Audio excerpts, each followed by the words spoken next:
नमस्कार मित्रांनो. गेल्या आठवड्यामध्ये मार्केट तेजीचं राहिलेलं आहे. ॲक्रॉस सगळ्याच सेक्टरमध्ये आपल्याला तेजी दिसून आलेली आहे. फेडच्या रेट कटच्या संभावनेमुळे आय टी सेक्टरसुद्धा परत एकदा पॉझिटिव्हली रिॲक्ट करताना दिसत आहे. आज आपण पाहूया म्युच्युअल फंडचा गोल्डन रूल 943 हा काय आहे. तर मित्रांनो, आपण नोकरी बिझनेसच्या माध्यमातून जे काही आपण पैसे कमवतो तर त्याचं संपत्तीमध्ये रूपांतर करण्यासाठी आपल्याला सिस्टिमॅटिक इन्व्हेस्टमेंट प्लॅन कसा उपयुक्त ठरू शकतो आणि लाँग टर्ममध्ये कंपाऊंडिंगचं मॅजिक कशा पद्धतीने काम करू शकतं हे आपण पाहूयात.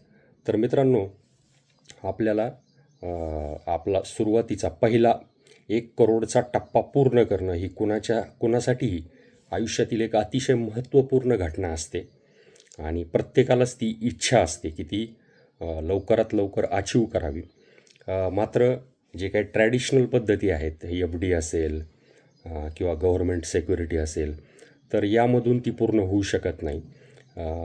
कधीकधी या LICच्या पॉलिसीचा देखील इन्व्हेस्टमेंट म्हणून उपयोग करताना दिसून येतो, परंतु LICमध्ये फक्त टर्म इन्शुरन्स घेतला पाहिजे, कारण जे ट्रॅडिशनल प्लॅन्स आहेत त्यामधले रिटर्न हे अतिशय कमी आहेत. ते महागाईला देखील बीट करू शकत नाहीत.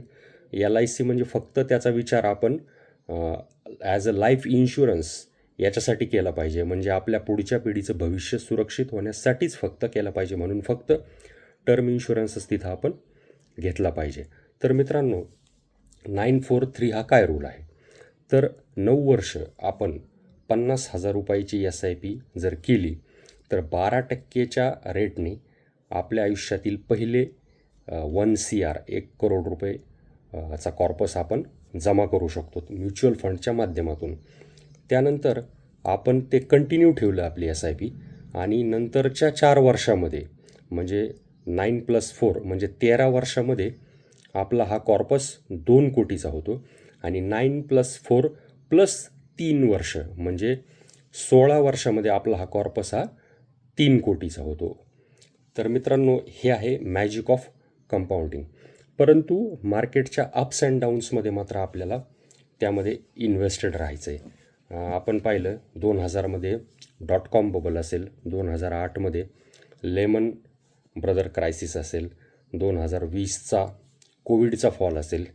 या काळामध्ये देखील जे इन्व्हेस्टेड राहिले त्यांचे रिटर्न चांगले आले.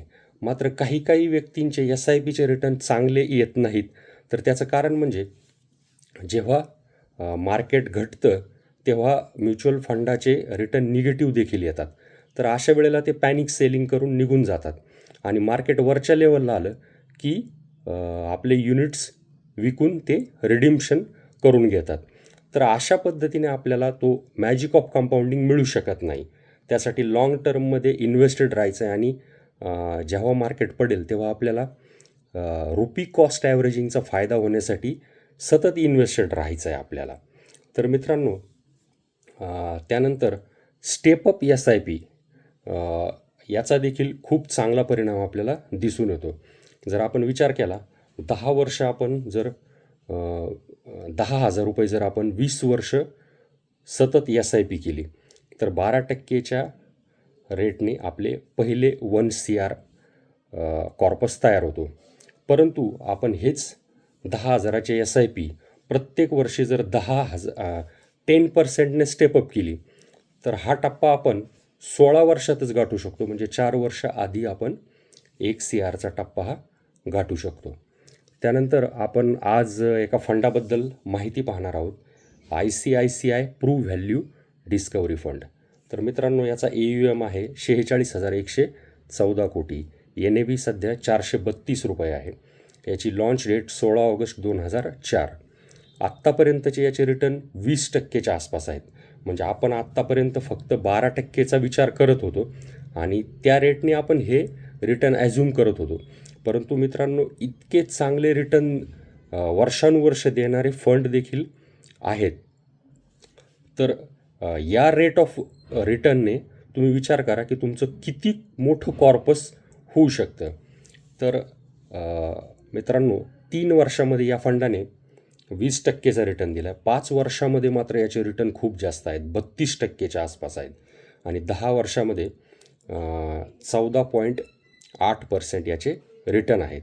परंतु सिन्स इन्सेप्शन जर विचार केला, जेव्हा सुरू झाला होता हा फंड, तेव्हापासूनचे रिटर्न मात्र 20% आहेत. तर मित्रांनो, मार्केटच्या अप्स अँड डाऊन्समध्ये मार्केटमध्ये इन्व्हेस्टेड राहिलं तर आणि तरच आणि लाँग टर्ममध्ये आपल्याला कंपाऊंडिंगचं मॅजिक आपल्याला दिसून येतं. आणि सर्वांनी 1 CRचा टप्पा लवकरात लवकर SIPच्या माध्यमातून आपण गाठावा, ही सर्वांना शुभेच्छा देतो आणि इथेच थांबतो. धन्यवाद.